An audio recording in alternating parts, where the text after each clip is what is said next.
નમસ્કાર દોસ્તો, સ્વાગત છે તમારું તમારી પોતાની YouTube channel GK by M K sir Gujarati GK પર. મિત્રો, ગઈકાલે રવિવારે મદદનીશ કેળવણી નિરીક્ષકનું પેપર લેવાયું છે અને મોટાભાગના જે તમે મિત્રો આપ્યું છે તેમની ડિમાન્ડ હતી કે સર એક પેપર સોલ્યુશનનો વિડીયો જરૂરથી બનાવજો. તો મિત્રો, આ વિડીયોમાં આપણે સંપૂર્ણ પેપરનું તમને એક સોલ્યુશન કરાવડાવીશું. સાથે જ મિત્રો, આપણે જે શિક્ષણની સિરીઝ ચલાવી હતી તો તેના વિડીયો જેટલા પણ મિત્રો જોયું છે તે તમામની પર્સનલમાં વોટ્સઅપ પર, ટેલિગ્રામ પર, ઇવન આપણી યુટ્યુબ ચેનલ પર ઘણા બધા તમારા ડીએમ અને ગ્રુપ મેસેજ આવે છે કે જેમણે પણ આપણા વિડીયો જોયા છે તેમને ખૂબ જ ફાયદો થયો છે. તો મિત્રો, જે લોકોના પેપર ખૂબ સારા ગયા છે તે તમામને ખૂબ ખૂબ અભિનંદન. અને સાથે જ ઘણા મિત્રોને એવો પ્રશ્ન હતો કે સાહેબ પેપર અમારાથી પૂરું નથી થયું, તો જરાય ચિંતા ના કરો, કારણ કે પેપર થોડું લેન્ધી જ હતું અને જેથી કરીને ઘણા બધા મિત્રોનું પેપર છૂટી ગયું છે, માટે તમારે બહુ ચિંતા કરવાની જરૂર નથી.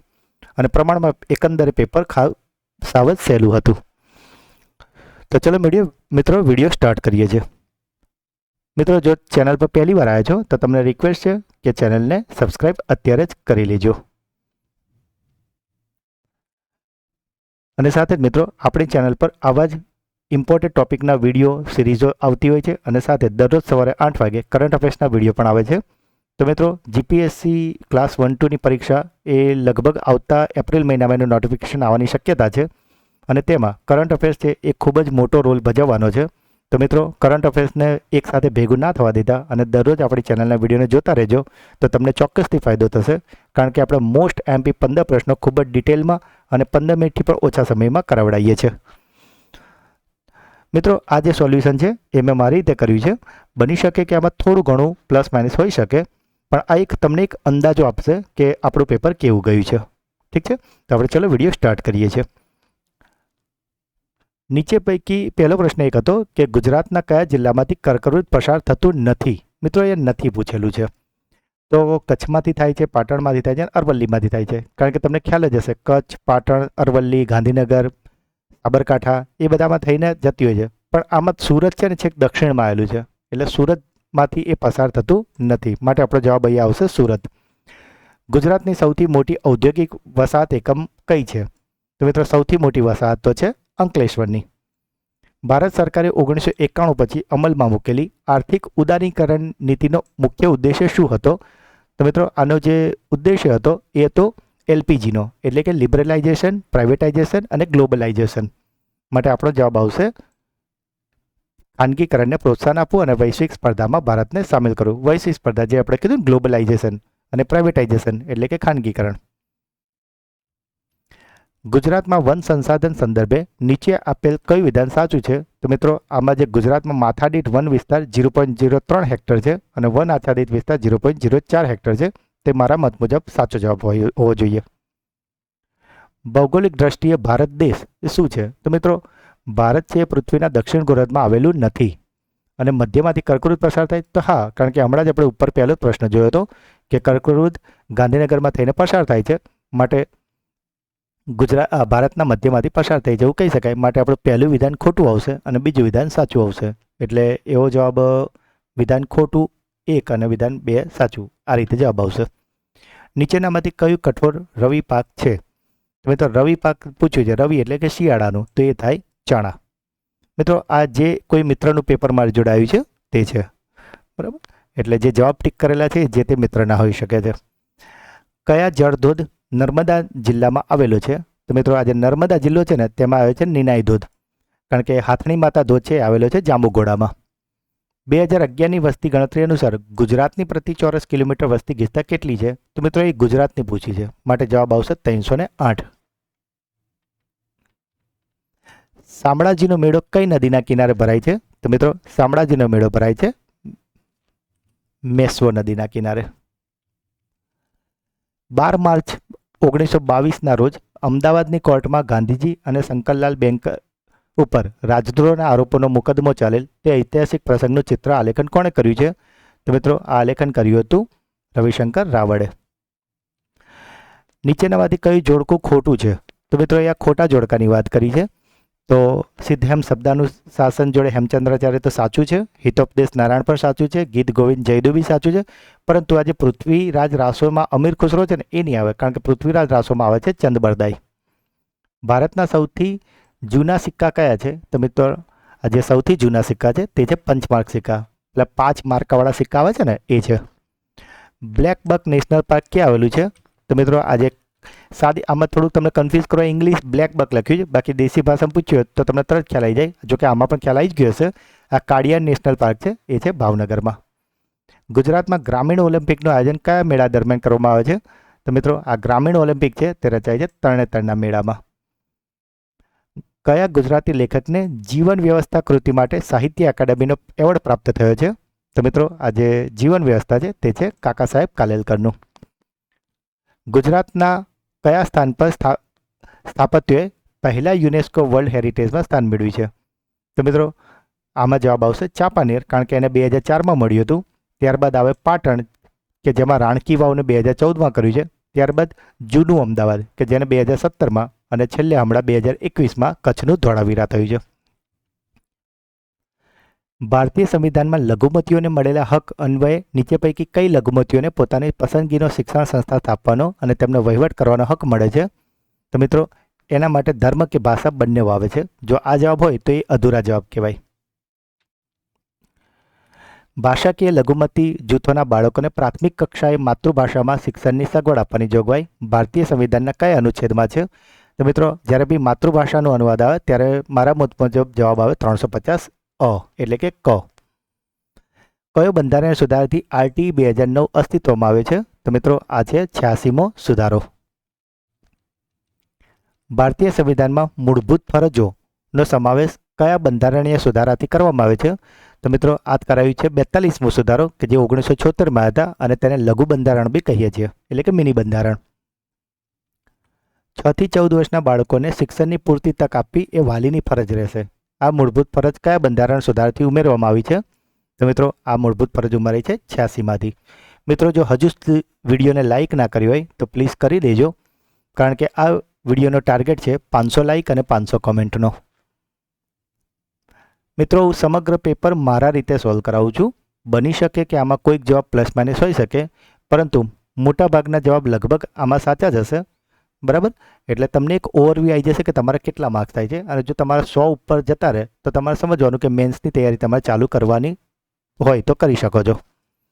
6 વર્ષથી ઓછી વયના બાળકો માટે શરૂઆતની બાલ્ય અવસ્થા દરમિયાન સંભાળ અને શિક્ષણની જોગવાઈ સંવિધાનના કયા અનુચ્છેદમાં દર્શાવેલ છે? તો મિત્રો આજે 6 વર્ષથી ઓછી વયના છે ને, એટલે એને અર્લી ચાઇલ્ડહુડ કેર એજ્યુકેશન એવું કહેવાતું હોય છે, અને તે આવે છે 45માં. અહીં જે ટીક કરે છે તેને સાચા ના માની લેતા મિત્રો, કારણ કે આ જે તે વ્યક્તિનું પેપર હશે એણે કરેલા હોઈ શકે, એટલે એ ખોટા પણ હોય. માટે અહીં જે ટીક થાય છે રેડ પેનથી એને માર્કિંગ કરજો. ભારતીય સંવિધાનના અનુચ્છેદ 24માં કઈ બાબતોનો ઉલ્લેખ કરવામાં આવે છે? તો મિત્રો આજે 24 નંબરનું આર્ટિકલ છે તે દર્શાવે છે 14 વર્ષથી નીચેની વયના બાળકોને નોકરી રાખવા ઉપર પ્રતિબંધ, એટલે કે બાળમજૂરીને રિલેટેડ છે. કારણ કે બંધારણમાં તમને ખ્યાલ છે સમાનતા, સ્વતંત્રતા અને શોષણ, જે શોષણ નામનો મુદ્દો છે એમાં 24 અને 25 નંબરની કલમ આવે છે, અને એમાંથી જ છે આ શોષણ, એટલે કે 14 વર્ષથી નાના બાળકોને નોકરી પરથી પ્રતિબંધ. નીચેનામાંથી કઈ મૂળભૂત ફરજ છે? તો મિત્રો મૂળભૂત ફરજની વાત પૂછી છે, એટલે આવશે પર્યાવરણનું જતન કરવાની ફરજ. મિત્રો જો તમારે 11 ફરજ તૈયાર કરવી હોય તો એનો આપણે એક વિડીયો બનાવી દઈશું કે જેનાથી તમારે 11 ફરજ ગોખવી નહીં પડે અને તમને ઇઝીલી યાદ રહી જશે. મૂળભૂત ફરજ આપણે લીધી છે રશિયામાંથી. નીચેનામાંથી ખાલી જગ્યા માર્ગદર્શક સિદ્ધાંત નથી. તો મિત્રો એ માર્ગદર્શક સિદ્ધાંત નથી પૂછ્યું છે, તો એ આવે માહિતીનો હક. રાજ્યનીતિના માર્ગદર્શક સિદ્ધાંતોની બાબતમાં કયું વિધાન સાચું નથી? મિત્રો અહીંયા છે ને પરીક્ષામાં આ રીતે તમને કન્ફ્યુઝ કર્યા છે. તમે જો આખું વિધાન વાચન છેલ્લે નથી લખી દે એટલે આખું મિનિંગ બદલાઈ જાય, એટલે ઉતાવળમાં તમે ભૂલ કરી શકો. બરાબર, તો અહીંયા જે નથી પૂછ્યું છે તો આ સિદ્ધાંત માર્ગદર્શક છે. આ સિદ્ધાંતો અમલ કરવા રાજ્ય સરકાર બંધાયેલી નથી, કારણ કે એક સૂચન છે એક જાતના. તો માટે જવાબ આવશે તેનો સમાવેશ બંધારણના 3જા ભાગમાં કરવામાં આવ્યો છે. ના, નહીં આવે મિત્રો, કારણ કે આ ખોટું એટલા માટે છે કારણ કે એ જે માર્ગદર્શક સિદ્ધાંતો છે એ ચોથામાં આવેલા છે. પહેલામાં સંઘ છે, બીજામાં નાગરિકતા છે, ત્રીજામાં મૂળભૂત અધિકારો છે, અને ચોથામાં આવે છે. ઓકે. સંવિધાન સભાના સ્થાયી અધ્યક્ષ નીચેનામાંથી કોણ હતા? તો મિત્રો અહીંયા સ્થાયી અધ્યક્ષ પૂછ્યા છે, તો એ હતા ડૉક્ટર રાજેન્દ્ર પ્રસાદ. રાજ્યનીતિના માર્ગદર્શક સિદ્ધાંતોની બાબતમાં શું સાચું છે? તો મિત્રો ન્યાયાલયથી આ જોગવાઈની અમલ કરાવી શકાય છે. તો કે ના, એ ખોટું છે મિત્રો. તે મૂળભૂત હકો કર ઉપર છે ના, પણ એ આવે કાયદા કરતી વખતે આ સિદ્ધાંતો લાગુ કરવા તે રાજ્યની ફરજ છે. રાજ્યનીતિના નિર્દેશક સિદ્ધાંતોનો મુખ્ય હેતુ શું છે? તો મિત્રો આનો ઉદ્દેશ્ય છે કલ્યાણકારી રાજ્યની સ્થાપના કરવાનો છે. રાજ્ય પોતાની આર્થિક શક્તિ અને વિકાસની મર્યાદામાં રહીને શિક્ષણનો વગર વાકે વેઠવી પડતી તંગીના પ્રસંગે હક મળી રહે તે માટે કાર્યસાધક જોગવાઈ શું કરે? તો મિત્રો જ્યારે આવું થતું હોય ને ત્યારે જાહેર સહાય આપવામાં આવે. નીતિ આયોગનું ગઠન કયા વર્ષમાં થયેલું છે? તો મિત્રો જેમણે આપણે નીતિ આયોગનો વિડીયો જોયો હશે એને તો આ તરત આવડી ગયો હશે કે આનું ગઠન થયું છે 2015માં. નીતિ આયોગના કાર્યોનું વ્યવસ્થાપન કયા અધિકારી દ્વારા કરવામાં આવે છે? તો મિત્રો અહીંયા જો CEO લખ્યું ને તો તરત તમને ખબર પડી જાય, પરંતુ અહીંયા તમને કન્ફ્યુઝ કરો એનું ગુજરાતી લખ્યું હતું મુખ્ય કાર્યકારી અધિકારી. નીતિ આયોગ બીજા કયા નામથી ઓળખાય છે? તો મિત્રો આ છે નીતિ આયોગ રાષ્ટ્રીય પરિવર્તન સંસ્થા. નીતિ આયોગ આત્મનિર્ભરતાની દિશામાં કઈ ખાદ્ય વસ્તુની વૃદ્ધિને વેગ આપવા માટે કાર્ય યોજના અને કાર્યપ્રણાલી નિર્ધારિત કરેલ છે? તો મિત્રો આ જે ખાદ્ય વસ્તુ છે એ છે આપણા ખાદ્ય તેલ. કારણ કે ભારત છે ને એ ભરપૂર માત્રામાં આ જે ખાદ્ય તેલ છે ને એની આયાત કરે છે, અને એ આયાત ઘટાડવા માટે જ હવે આપણે આ નીતિ આયોગ આ દિશામાં આત્મનિર્ભર બનવા માટે એ પ્રયત્ન કરી રહ્યું છે. નીતિ આયોગનો મુખ્ય ઉદ્દેશ્ય શું છે? તો મિત્રો આ આપણે નીતિ આયોગના વિડીયોમાં ઓલરેડી કીધેલું જ છે, એટલે તમને આ શબ્દ જોઈને લાઇટ થઈ ગયા હશે. થિંક ટેન્ક, નીતિ ઘડતર માટે થિંક ટેન્ક. કારણ કે નીતિ આયોગ છે એ આપણી થિંક ટેન્ક તરીકે કાર્ય કરે છે. જે મિત્રોએ આપણા તમામ લેક્ચર જોયા છે તેમને આપણા લેક્ચરના ટોપિકોમાં ક્યાંય વાંધો નહીં જાય હોય એટલો મને વિશ્વાસ છે. હવે મિત્રો થોડું રિઝનિંગ આવે છે.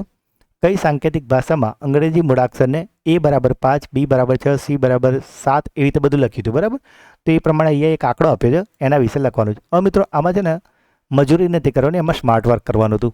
જો પહેલાં તો એ જુઓ, એનો નંબર કયો આવે? તો એનો આવે 1, અને અહીંયા છે 5, એટલે કેટલા ઉમેર્યા છે? 4નો ડિફરન્સ છે. બીનો નંબર આવે છે 2, અને અહીંયા છે 6, એટલે આમાં બી 4 ઉમેર્યા છે. અહીંયા સીનો 3 છે ને અહીંયા 7 છે, એટલે એટલી તો પણ ખબર પડી ગઈ કે જે પણ નંબર આવતો છે ને એમાં 4 ઉમેર્યા છે. ઓકે, તો જો દરેકમાં છેલ્લો એ તો છે જ, એટલે એ તો આપણે ગણવાનું જ નથી. પણ હવે કારણ કે જો અહીંયા લખ્યું છે A = 5, તો અહીંયા 5 છે છેલ્લો, એટલે છેલ્લો એ આવે, પણ બધામાં જ એ છે. એટલે હવે પડે છે ને આ મોટા મોટા આંકડામાં નહીં પડવાનું, આપણે નાનો આંકડો પકડવાનો. હું તમને એટલે સમજાવું કે હજુ તમારે ટાટ આપવાની હશે, GPSC આપવાની હશે, તો આ બધી શોર્ટ ટ્રીકો તમને કામ આવશે. તો જો આપણે નાનો આંકડો પકડી 8. હવે 8 લખ્યું છે, તો ઓબ્વિયસલી કે 4 પ્લસ કરીને અહીં 8 લખ્યું હશે, તો આપણે 4 માઇનસ કરી દેવાના. તો 8માંથી 4 જાય તો શું થાય? તો 8માંથી 4 જાય તો 4, અને ચોથા નંબરનો આંકડો એટલે કયો? D. તો એ જોઈ લો, છેલ્લેથી પહેલો, બીજો ને ત્રીજો, છેલ્લે ત્રીજો આંકડો D કયો છે? તો આ તો N છે, એ તો 14મો આવે. આ M છે, એ તો 13મો આવે. અહીંયા I છે, એ તો 9મો આવે. અહીંયા D છે, માટે આપણો જવાબ આવે રુદ્ર. ખ્યાલ આવ્યો ને? જો ના આવ્યો ને તો ફરીથી એકવાર સ્લાઇડ વિડીયોને બેકઅપ કરીને ફરીથી સાંભળી લેજો, ખ્યાલ આવી જશે. મિત્રો એ જ રીતે અહીંયા પ્રશ્નાર્થ ચિહ્નની જગ્યાએ શું આવશે? તો અહીંયા છે 8, 24, 12, પછી અહીંયા ક્વેશ્ચન માર્ક હતો, પછી અહીંયા છે 8, 54 ને 27. તો મિત્રો અહીંયા બહુ સિમ્પલ લોજિક હતું કે ગુણ્યા 3 કરવાના છે અને ભાગ્યા 2 કરવાના છે. એટલે કે જો ફરીથી ગુણ્યા 3, જો અહીંયા ગુણ્યા 3 કરવાના છે ને ભાગ્યા 2 કરવાના છે. એટલે કઈ રીતે? તો જો 8 ને ગુણ્યા 3 કરો તો 8 તરી 24. હવે ગુણ્યા 3 પછી શું કરવાનું? ભાગ્યા 2. તો 24 ભાગ્યા 2 કરો તો 12. હવે ફરીથી ગુણ્યા 3 કરો તો 12 તરી 36, એટલે આપણો જવાબ આવશે 36. હજુ આગળ કન્ફર્મ કરીએ, પછી એને ભાગ્યા 2 કરો તો 36 ના અડધા 18. 18 ને ફરી ગુણ્યા 3 કરો તો 18 તરી 54. 54 ના ભાગ્યા 2 કરો તો 27. તો ખ્યાલ આવી ગયો ને? ગુણ્યા 3 કરવાનું, પછી ભાગ્યા 2 કરવાનું, ગુણ્યા 3 કરવાનું, પછી ભાગ્યા 2 કરવાનું. આ જ લોજિક હતું. બહુ જ સિમ્પલ, બહુ જ સિમ્પલ પ્રશ્ન પૂછ્યા હતા આ લોકોએ. ચલો, A છે એ Cના પિતા છે, B છે એ Dનો પુત્ર છે. તો ચલો આમાં છે ને મિત્રો આખું નહીં વાંચવાનું, આમાં તમે કન્ફ્યુઝ થાવ, એટલે આમાં છે ને જોડે જોડે લખતા જવાનું. તો A એ Cના પિતા છે. પિતા એટલે શું થઈ ગયું? પુરુષ, એટલે એની જેન્ડર પણ ખબર પડી ગઈ. તો જો આપણે લખીએ કે A છે એ પિતા છે, એટલે હું અહીંયા પ્લસ કરું છું. જો માતા, જો મેલ હશે તો હું પ્લસ લખીશ, ફિમેલ હશે તો હું માઇનસ લખીશ. તો A છે એ શું છે? તો કે Cના પિતા છે, બરાબર? ઓકે, તો આટલું પણ ત્યાં ખબર પડી, પહેલી લાઈન પૂરી. બીજું શું કહે છે? D એ Bનો પુત્ર છે. તો D છે એ કોનો પુત્ર છે? Bનો, અને પુત્ર લખ્યું છે એટલે D શું થઈ ગયો આપણો? પ્લસ. આ મેલ થઈ ગયો. આ બેનું જેન્ડર હજુ ખબર નથી. E એ Aનો ભાઈ છે, Aનો ભાઈ.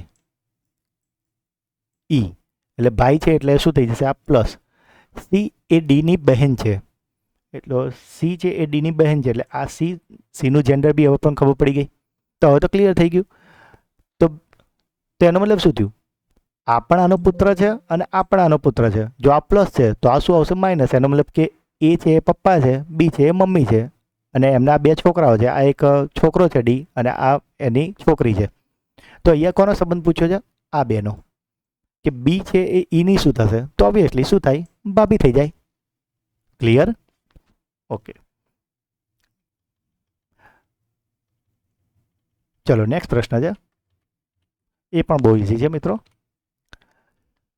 અમુક અનુસ્નાતક સરકારી કર્મચારી છે પણ શિક્ષક નથી. તો પહેલાં તો અનુસ્નાતક એટલે કયા? તો આપણે જોઈ લઈએ. જો આ આપણા અનુસ્નાતક છે. તો આના સિવાયનું જેટલું પણ છે ને એ બધું આપણા કશું કામનું નહીં. આ બધું ભૂલી જ જવાનું, નહીં જોવાનું. બરાબર? આટલી લીટી પર અનુસ્નાતક પરથી આટલું રાઉન્ડ મેં નક્કી કર્યું એટલે આપણો જવાબ BEHF આટલું થઈ ગયું. ઓકે, પણ શિક્ષક નથી. પણ જો આ ઈ ને એચ છે ને એ તો શિક્ષકના કુંડાળામાં પણ કવર થાય છે. એ બરાબર અલગ પેનથી કરું એટલે તમને ખ્યાલ આવી જશે. જો એ આ તમે જુઓ, આ જે લાલ છે ને એ આપણું અનુસ્નાતક છે અને જે ભૂરું છે ને એ આપણું શિક્ષક છે. તો અહીંયા શું કહ્યું? શિક્ષક નથી એવું કીધું છે. તો આ તો શિક્ષક છે એટલે આ બે બી નીકળી જશે. તો આપણો જવાબ શું આવે? બી અને એફ. પરંતુ ઓપ્શનમાં આપણે જ્યારે જોઈએ છે ને તો પણ ખબર પડે છે કે સાહેબ બી તો છે જ નથી. તો આપણો જવાબ શું આવી જશે? આપણો જવાબ આવી જશે એફ. ક્લિયર? ખ્યાલ આવ્યો ને? ઓકે. સત્રાંત કસોટીના એક પ્રશ્નપત્રમાં ખરું કે ખોટું વિભાગમાં કુલ 10 વિધાન છે. તો તેના વિધાનો આપવાની કુલ શક્યતા કેટલી છે? મિત્રો જો આમાં ઘણા બધા લોકો બહુ લાંબુ ગણીને તમને કન્ફ્યુઝ કરતા હોય ને, એ ટુ ધ પોઈન્ટ શોર્ટ ટ્રીકથી જવાનું. બરાબર? કે એક વસ્તુ કે ટોટલ ખાના કેટલા છે? 10. અને એમાં શું કરવાનું? ખરું કે ખોટું? તો શક્યતા કેટલી થાય? કાં તો જો તમે પહેલું ખાનું પકડીએ તો એમાં કાં તો ખરું લખશો કાં તો ખોટું લખશો. તો શક્યતા કેટલી થઈ? 2 થઈ ને? એ જ રીતે બીજામાં પણ કાં તો ખરું લખશો કાં તો ખોટું લખશો. ત્રીજામાં પણ એ રીતે, ચોથામાં પણ એ રીતે. તો કુલ શક્યતા કેટલી થશે? તો 2 ની 10 ઘાત. અને 2 ની 10 ઘાત તમે કરો 2 ગુણ્યા 2 ગુણ્યા 2 ગુણ્યા 2 ગુણ્યા 2 ગુણ્યા એ રીતે 10 વાર કરશો તો જવાબ આવશે 10 24. ક્લિયર? એક લંબચોરસની લંબાઈ અને પહોળાઈનું માપન કરતી વખતે બંનેમાંથી મૂળ માપથી 1% વધુ માપ લેવાઈ જાય અને આ ભૂલથી લંબચોરસના ક્ષેત્રફળના માપમાં આશરે કેટલા ટકાની ભૂલ આવશે? તો મિત્રો અહીં 1% વધારે લેવાઈ ગયું છે એટલે લંબચોરસનું આ જે સૂત્ર હોય છે એમાં જો તમે 1% પ્લસ કરીને મૂકશો એટલે તમારો જવાબ 2 પોઈન્ટ સમથિંગ કંઈક આવશે. એટલે અહીંયા સમથિંગમાં સૌથી નજીકનો જવાબ થાય 2. એકચ્યુઅલી સાચો જવાબ 2 ના આવે, 2 પોઈન્ટ સમથિંગ આવે. પછી રાઉન્ડ ફિગર લીધી છે એટલે 2. આ તો જો તમે નોર્મલ વિજ્ઞાન ભણ્યા હશો તો પણ આવડે. બહુ જ ઇઝી પ્રશ્નો હતા. તટસ્થ દ્રાવણની પીએચ કેટલી હોય છે? તો મિત્રો તમને ખ્યાલ જ છે 1 થી 7 વચ્ચે હોય તો એસિડિક, 7 હોય તો તટસ્થ અને પછી 7 થી 14 હોય તો બેઝિક. બરાબર? યાદ છે ને? થોડુંક વિજ્ઞાન યાદ કરો જૂનું. તમે કહેતા હશો તો આવા બેઝિક વિજ્ઞાન ગણિતના કે રિઝનિંગના લેક્ચર પણ આપણે લઈશું. તમારે જે હોય એ કોમેન્ટમાં મને જણાવજો. રસોડામાં વપરાતો મીઠું એટલે કે સોલ્ટનું સૂત્ર શું છે? તો મિત્રો મીઠાનું સૂત્ર છે NaCl એટલે કે Na એટલે કે સોડિયમ અને Cl એટલે કે ક્લોરાઇડ, સોડિયમ ક્લોરાઇડ. યાદ આવ્યું ને થોડું? ઓકે, કારણ કે આ તો NaOH છે, સોડિયમ હાઇડ્રોક્સાઇડ, અને NaHCO3 ને Na2CO3 એટલે સોડિયમ કાર્બોનેટ અને સોડિયમ બાયકાર્બોનેટ. સામાન્યતઃ વાહનની હેડલાઇટમાં નીચેનામાંથી શેનો ઉપયોગ થાય છે?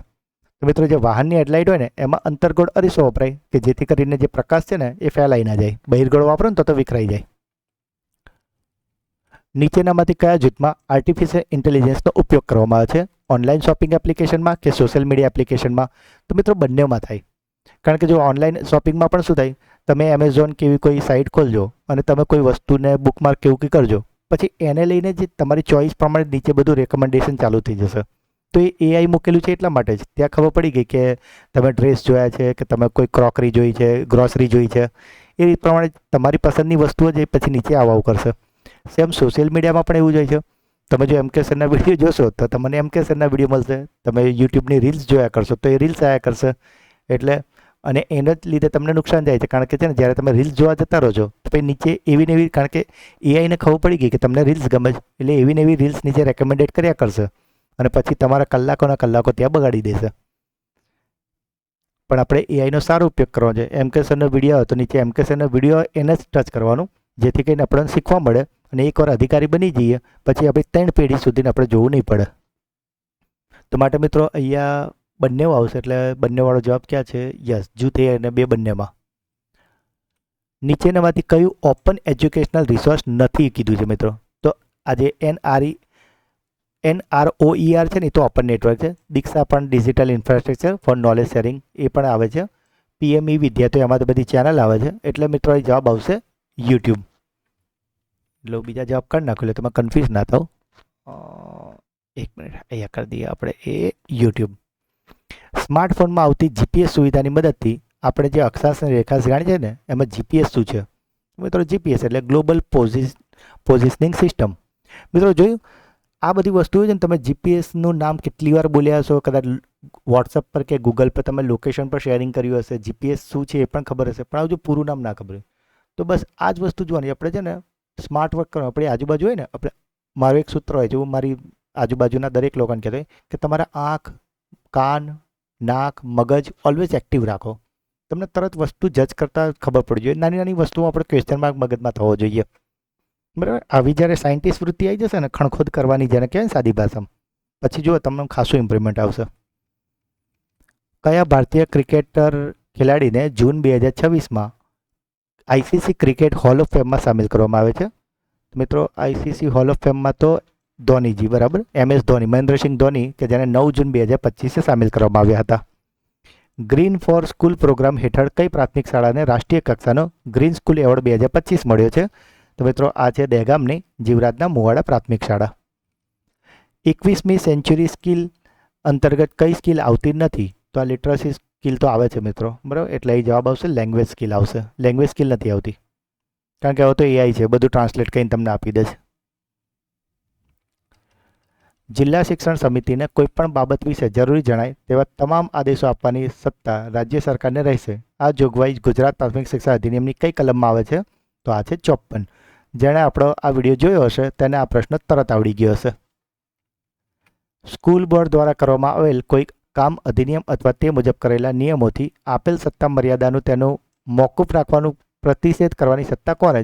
તો મિત્રો આપણે ભણાવ્યું હતું કે સ્કૂલ બોર્ડનું આ બધાની ડિસિઝન કોણ જોડે? નિયામક, પ્રાથમિક શિક્ષણ નિયામક જોડે. સ્કૂલ બોર્ડના કાર્યોમાં નીચેનામાંથી કયું કાર્ય આવતું નથી?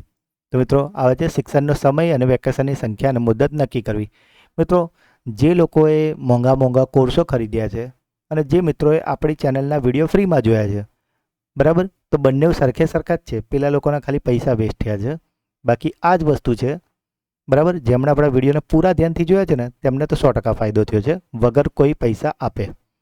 તો મિત્રો માટે જ હું કહું છું કે જો ચેનલ પર પહેલી વાર આવ્યા છો તો આ ચેનલને અત્યારે સબસ્ક્રાઈબ કરી લો પહેલું તો, અને પછી દરરોજ આ ચેનલના વિડીયોને જોજો. જો એક નાનકડી વાત શેર કરું તમારા જોડે કે ગઈકાલે જ્યારે આ AIની પરીક્ષા હતી ને, તો હું અમદાવાદના કેટલાક સેન્ટર પર જસ્ટ રાઉન્ડ મારવા ગયો હતો અને મેં જોયું કે બહાર બધા કેન્ડિડેટ્સ બહાર ઊભા હતા, હજુ અંદર લઈ જવાની વાર હતી. તો મોટાભાગના કેન્ડિડેટ જે લાસ્ટ મોમેન્ટ રિવિઝન કહે ને, બધા મોબાઈલમાં ફટફટ વિડીયો જોતા હતા. તો બધા જોડેથી આટો મારી બહાર નીકળતો હતો કે જોઈએ શું જુએ છે. અને મિત્રો નવાઈની વાત એ હતી, સિરિયસલી સાચી વાત છે, નવાઈની વાત એ હતી મારા માટે કે 80% લોકોના મોબાઈલમાં આપણા વિડીયો ચાલતા હતા. પછી એક બે જણ જો મેં થોડી વાતો પણ કરી, મેં કીધું આ કોના વિડીયો છે? તો એમણે જ કીધું કે સર આ સરના વિડીયો જોઈએ છે ને. ઘણા લોકોએ એવું કીધું કે અમે તો પરીક્ષા જ નહોતા આપવાના, અમે કોઈ તૈયારી જ નથી. પણ કે અઠવાડિયા પહેલાં જ આ સરની ક્યાંકથી ચેનલ આમ પેલું કહેવાય ને સ્ક્રોલ કરતાં મળી ગઈ અને એક વિડીયો જોઈને અમને એટલું બધું આમ કોન્ફિડન્સ આવે ને કે અમે બધા વિડીયો જોઈએ અને આ સરના વિડીયો જોઈને જ અત્યારે અમે આ ટેસ્ટ આપવા આવ્યા છે. અને ત્યારબાદ આપણી ચેનલના જે સબસ્ક્રાઈબર મિત્રો છે એમના પણ જે રિવ્યૂ આવ્યા છે, બરાબર. તો જે ખુશીથી એ લોકો રિવ્યૂ આપતા હતા ને, એ જોઈને જ ખબર પડી જાય કે એમનું પેપર બહુ સારું ગયું છે. તો આનંદ થાય જ્યારે આપણે આવું કોઈ માટે મહેનત કરતા હોઈએ અને પછી સામે આવું ફીડબેક મળે તો ગમે, બરાબર. અને વધારે ખુશી એટલા માટે થઈ કે તમારા બધાનું પેપર સારું ગયું છે. અને મિત્રો હજુ GPSC ક્લાસ 1-2ની પરીક્ષા આવવાની છે અને એમાં પણ આપણે ડાયરેક્ટ ક્લાસ 1-2 બનવાનું જ છે, બરાબર. અને એમાં આ છે ને શિક્ષણની પરીક્ષા હતી, એટલે આમાં 150 માર્ક્સનું શિક્ષણનું હતું અને 50 માર્કમાં મેથ્સ, રીઝનિંગ, કરંટ બધું હતું ને, એટલે કરંટ અફેર્સ થોડું ઓછું પૂછાયું હોય. પણ GPSCની જ્યારે પરીક્ષા આવશે ને, એમાં શિક્ષણનો ટોપિક આટલા બધા નહીં હોય, એ તો શિક્ષણને હશે જ નહીં. એટલે એમાં મેજર પાર્ટ છે ને કરંટ અફેર્સ પર જશે. એટલે મિત્રો ફરીથી રિક્વેસ્ટ કરીને કહું છું, કરંટ અફેર્સના વિડીયોને જોવાનું ચૂકતા નહીં પ્લીઝ, એ આદત ખાસ રાખજો. બીજું કંઈ નહીં તો નવું નવું શીખવા તો તમને મળશે જ, અને મોટો ફાયદો તો તમને થવાનો જ છે. એ જ્યારે થશે ત્યારે તમને ખ્યાલ આવી જશે.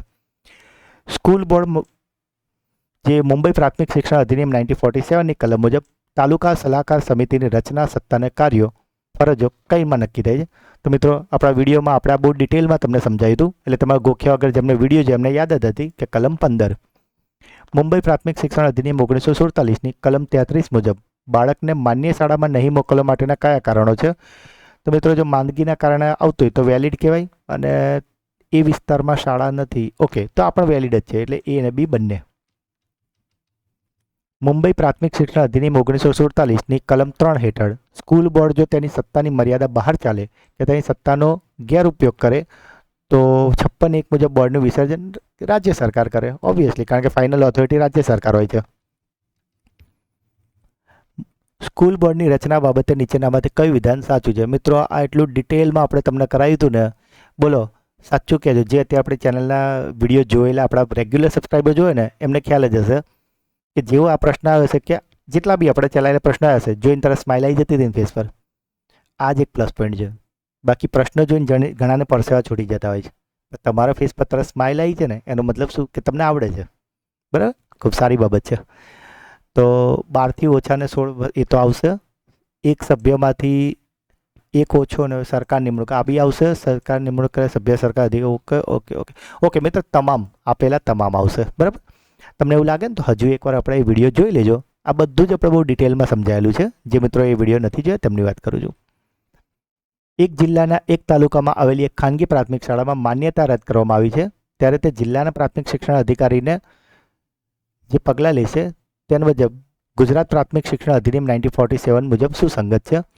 તો તેનું પ્રમાણપત્ર પાછું લઈ લેવાનું છે, વાત સાચી. રાજ્યપત્રમાં જાણ બી કરવી પડશે.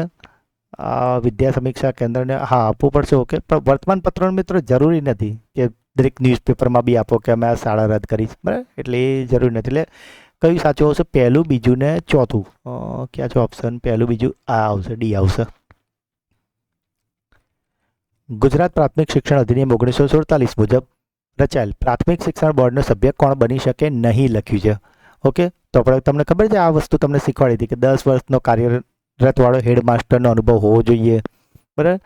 એટલે પ્રોફેસર બી હોય, આ બી હોય, તો આ નહીં આવે, બરાબર. એટલે જવાબ આવશે અહીંયા ડી, બરાબર. જે રાજ્ય પ્રાથમિક શિક્ષણ સંઘનો પ્રમુખ કે ટર્મ મંત્રી તરીકે એ ના આવે, બરાબર.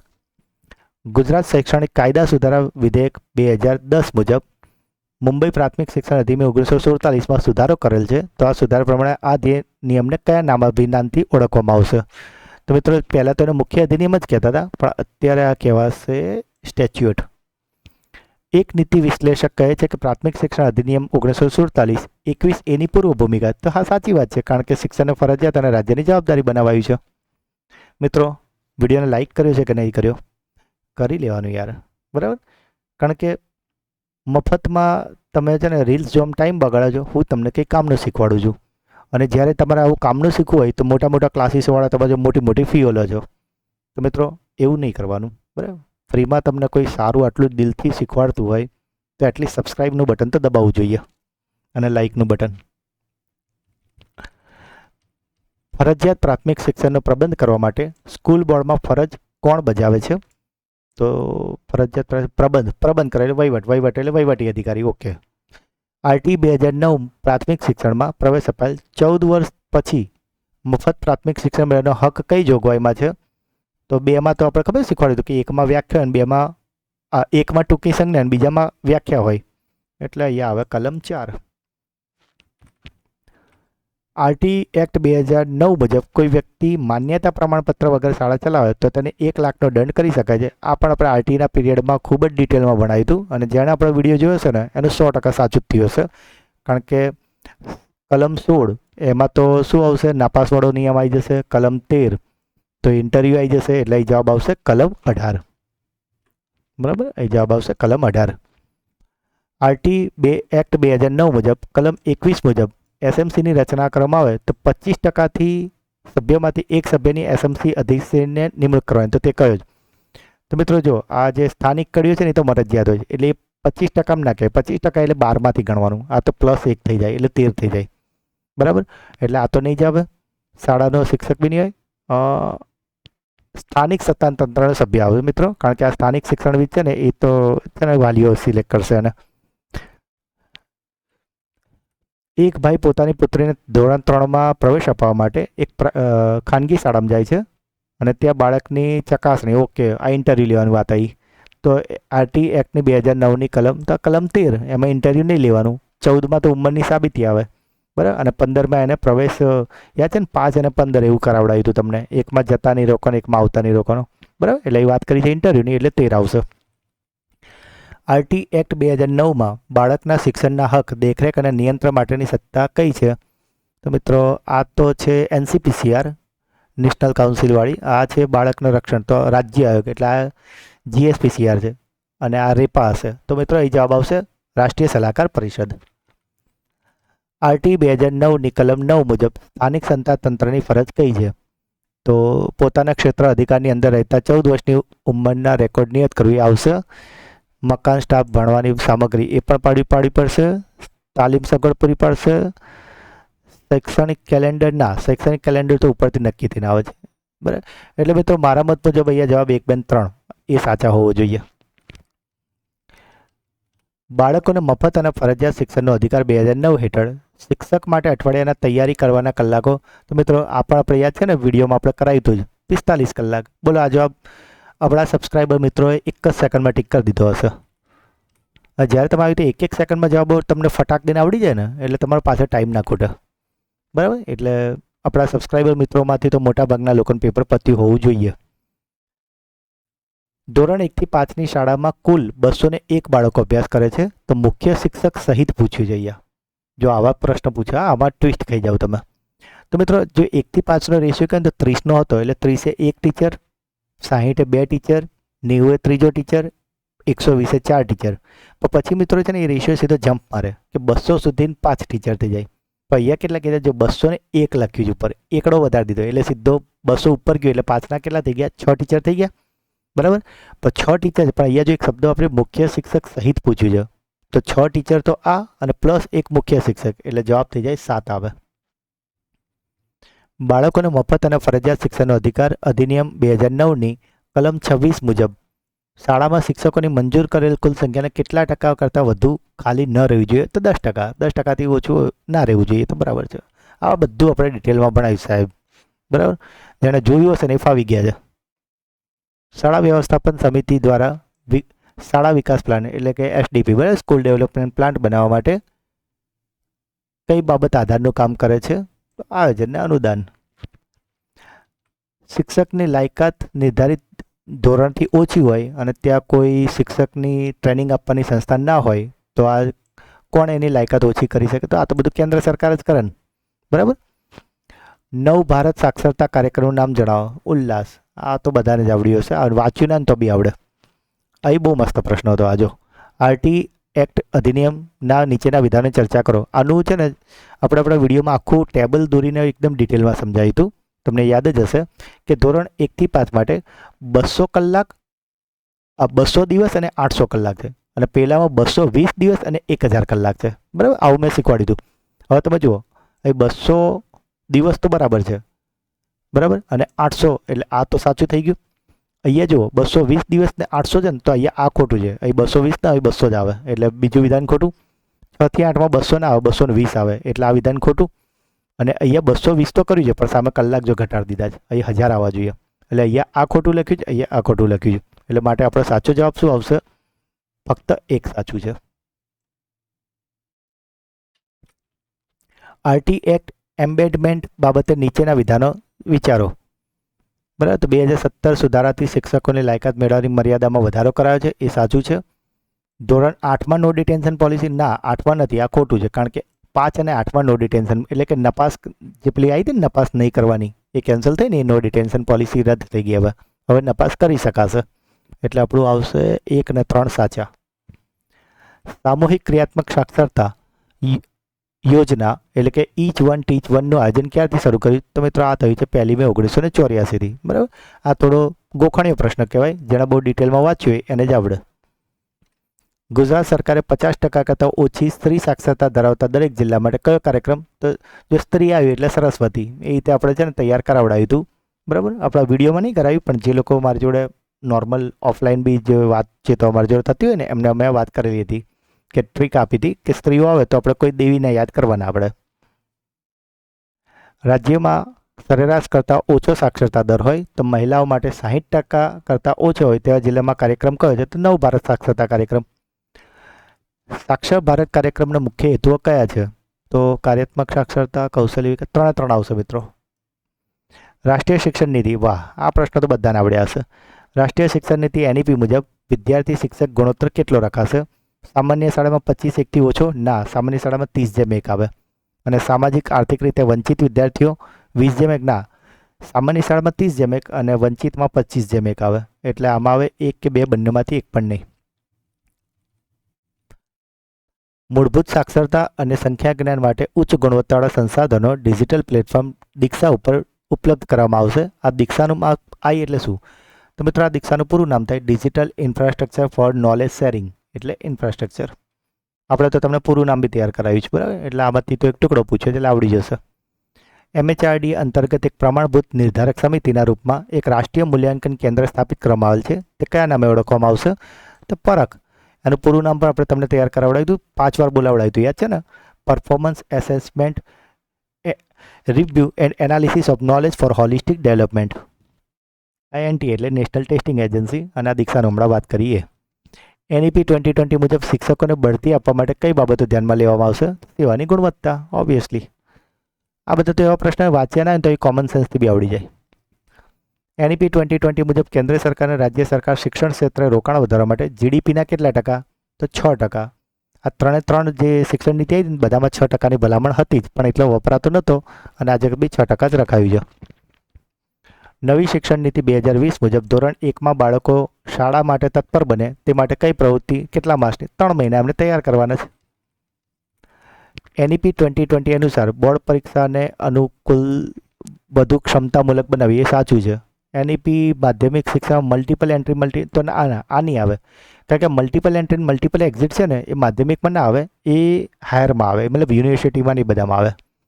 એકેડેમિક બેંક ક્રેડિટ ABCની રચના તો કરવાની છે. ઇન્ટિગ્રેટેડ 4 વર્ષ આ પણ છે. તો મિત્રો આમાં છે ને આ પહેલું, ત્રીજું, ચોથું સાચા છે, આ બીજું ખોટું છે. અહીંયા છે ને માધ્યમિક ના આવે, અહીંયા યુનિવર્સિટી આવે, એમાં મલ્ટિપલ એન્ટ્રી એક્ઝિટ થાય મારા પ્રમાણે.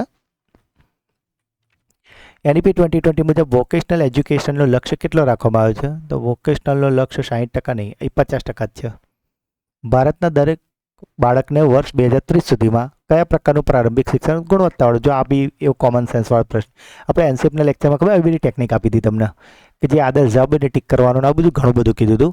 એટલે જે મિત્રો ચેનલ આ વિડીયોને પહેલી વાર જોઈ રહ્યા છે ને એમને રિક્વેસ્ટ કે ડેઈલી ચેનલને ફોલો કરજો, તમને મજા આવશે, રોજ કંઈક ને કંઈક શીખવા મળશે. શરૂઆત છે ને આજના કરંટ અફેર્સના વિડીયોથી કરજો. અને હા, ગઈકાલનો જે 50 પ્રશ્નોવાળો જે MCQ વિડીયો છે એને ખાસ જોઈ લેજો. ગઈકાલે જે મિત્રો EIની પરીક્ષા આપવા ગયા હશે તો કદાચ રહી ગયો જોવાનો, તો એને ખાસ જોઈ લેજો, બરાબર. એટલે તમારું રિવિઝન થઈ જાય. સ્થાનિક જ્ઞાન અને તજજ્ઞતાના લાભ મળે તે માટે સ્થાનિક પ્રતિષ્ઠિત વ્યક્તિઓ નિષ્ણાંતોને કયા પ્રકારની નિમણૂક આપવામાં આવશે? તો KRP નહીં બન્યા, કી રિસોર્સ પર, એટલે KRP કહેવાય, બરાબર. આ માસ્ટર MT બી નહીં બન્યા, ખાસ પ્રશિક્ષકો જ આવશે, બરાબર. આ જો આપણા સબસ્ક્રાઈબર જ કોઈ પેપર આપી જો, મોસ્ટલી એના જવાબો સાચા છે. NEP 2020ના મુખ્ય આધારસ્તંભ કયા છે? એક્સેસ, ઇક્વિલિટી, ક્વોલિટી, અફોર્ડેબિલિટી અને એકાઉન્ટેબિલિટી, બરાબર. આ NEPના વિડીયોની પહેલી સ્લાઇડ યાદ કરો ત્યારે આપણે ચલાવ્યું હતું. રાષ્ટ્રીય શિક્ષણ નીતિમાં ભારતીય જ્ઞાનના સંદર્ભમાં કયું વિધાન સાચું છે? તો અભ્યાસક્રમમાં ભારતીય જ્ઞાન અને આધુનિક, આ તો સાચું છે. સ્થાનિક વિષય વસ્તુ આધારિત, આ પણ સાચું જ છે, ખોટું નથી, આ સાચું આવે. અને ભારતીય જ્ઞાન પ્રણાલી પર એક, ઓકે મિત્રો, તો એ 3 સાચા છે. રાષ્ટ્રીય શિક્ષણ નીતિમાં વ્યાવસાયિક શિક્ષણનો અભિગમ બદલવા કઈ બાબત પર ભાર મૂકવામાં આવ્યો છે? પ્રાથમિક કક્ષાથી AI આધારિત તકનિક? ના, પ્રાથમિકથી ના આવે, પ્રાથમિકમાં થોડું AI આવી જાય, ના, આ બહુ વહેલું થઈ જાય. વ્યાવસાયિક શિક્ષણ એ અલગ નહીં પણ સંકલિત કરવાનું, પર્યાવરણ શિક્ષણ, આ સાચું. ભવિષ્યની જેને તબક્કાનો, આ પણ સાચું. મિત્રો બીજું ત્રીજું સાચું, એ પહેલું ખોટું, એટલે જવાબ આપણો આવશે બીજો, ત્રીજો. નીચે દર્શાવ્યા પૈકી કયો રચનાત્મક મૂલ્યાંકનનો ઉદ્દેશ્ય નથી પૂછ્યું છે? જો મિત્રો નથી. પ્રતિપોષણ આપવાનું, માર્ગદર્શન, સુધાર બી લાવવાનું, વર્ગ બઢતી નહીં, બધું નહીં. રાજ્યમાં ફાઉન્ડેશનલ સ્ટેજના હોલિસ્ટિક પ્રોગ્રેસ કાર્ડનો અજમાયશી કયા ધોરણથી? મિત્રો આ 23-24 આપણે એનસીએફનો લેક્ચર જોયો છે તો ખ્યાલ આવી ગયો હશે તમને. રાષ્ટ્રીય શિક્ષણ નીતિ અનુસાર કયા વર્ષ સુધીમાં પ્રાથમિક શાળાના બાળકો સાર્વત્રિક મૂળભૂત સાક્ષરતા અને સંખ્યા જ્ઞાન પ્રાપ્ત કરે તે શિક્ષણના પ્રણાલીના સર્વોચ્ચ પ્રાથમિકતા રહે તેવું દર્શાવ્યું છે. મિત્રો જો આ કેટલું બધું લાંબુ લખ્યું, મૂળભૂત સાક્ષરતા અને સંખ્યા જ્ઞાન પ્રાપ્ત કરે, તમને છે ને ટાઈમ બગાડવા માટે આટલું છે ને, આના બદલે સિમ્પલ FLN લખી દીધું તો તમને ખબર પડી જાય. અને FLNનો ટાર્ગેટ હતો 2025 સુધીનો. જાદુઈ પિટારા સંદર્ભે કઈ વાત સાચી નથી? બરાબર, બાળકોને રમત સાચી છે, ડિજિટલ સ્વરૂપે એ પણ હોય છે, તેનાથી 3 અને 8 ના મિત્રો 8 માટે નથી, આ નાના બાળકો માટે છે, એટલે આ ખોટું આવશે. અને સમગ્ર વિકાસ થાય. ઓકે, તો આમાં છે ને સી છે ને એ ખોટું આવશે. પહેલું, બીજું ને ચોથું સાચું છે, એટલે તમારો બરાબર. એટલે અહીંયા ટૂંકમાં શું, હાચા એ સાચી નથી પૂછ્યું ને, ખોટું પૂછ્યું ને, તો બસ આ ખોટું આવશે, સી. રાષ્ટ્રીય શિક્ષણ નીતિ 2020 મુજબ 5-3-3-4 મુજબ શાળાનું માળખું ગુજરાતમાં કયા વર્ષથી અમલમાં આવ્યું છે? 23-24થી. બરાબર.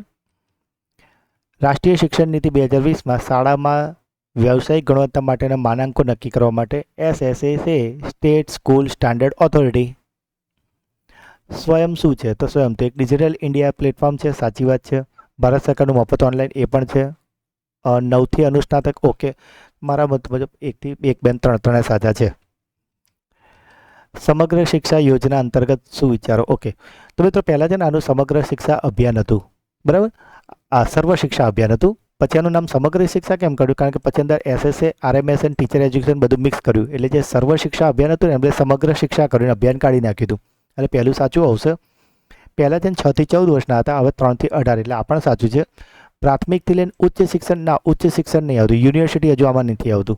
અને 2018 વાળું સાચું છે. એટલે આપણો જવાબ આવશે પહેલો, બીજો ને ચોથો. ક્યાં છે? પહેલો, બીજો ને ચોથો. સ્કૂલ એક્રેડિટેશન ગુણોત્સવ 2.0 વિશે નીચેના વિધાનો જણાવો. GSQC એ GCERT અંતર્ગત કામગીરી કરે છે. સાચું છે, બરાબર. સ્કૂલ એક્રેડિટેશન રિપોર્ટ કાર્ડમાં મુખ્ય 4, તો પહેલાં 4 હતા, પરંતુ ગયા વર્ષથી છે ને અહીંયા 5 કરી દીધા છે, બરાબર. તમે કોઈ સ્કૂલ હોય ને એનું રિપોર્ટ કાર્ડ ડાઉનલોડ કરીને જોજો, ગુણોત્સવનું 2.0નું, એમાં 5 કરી દેવામાં આવે છે, એટલે બીજું ખોટું આવશે.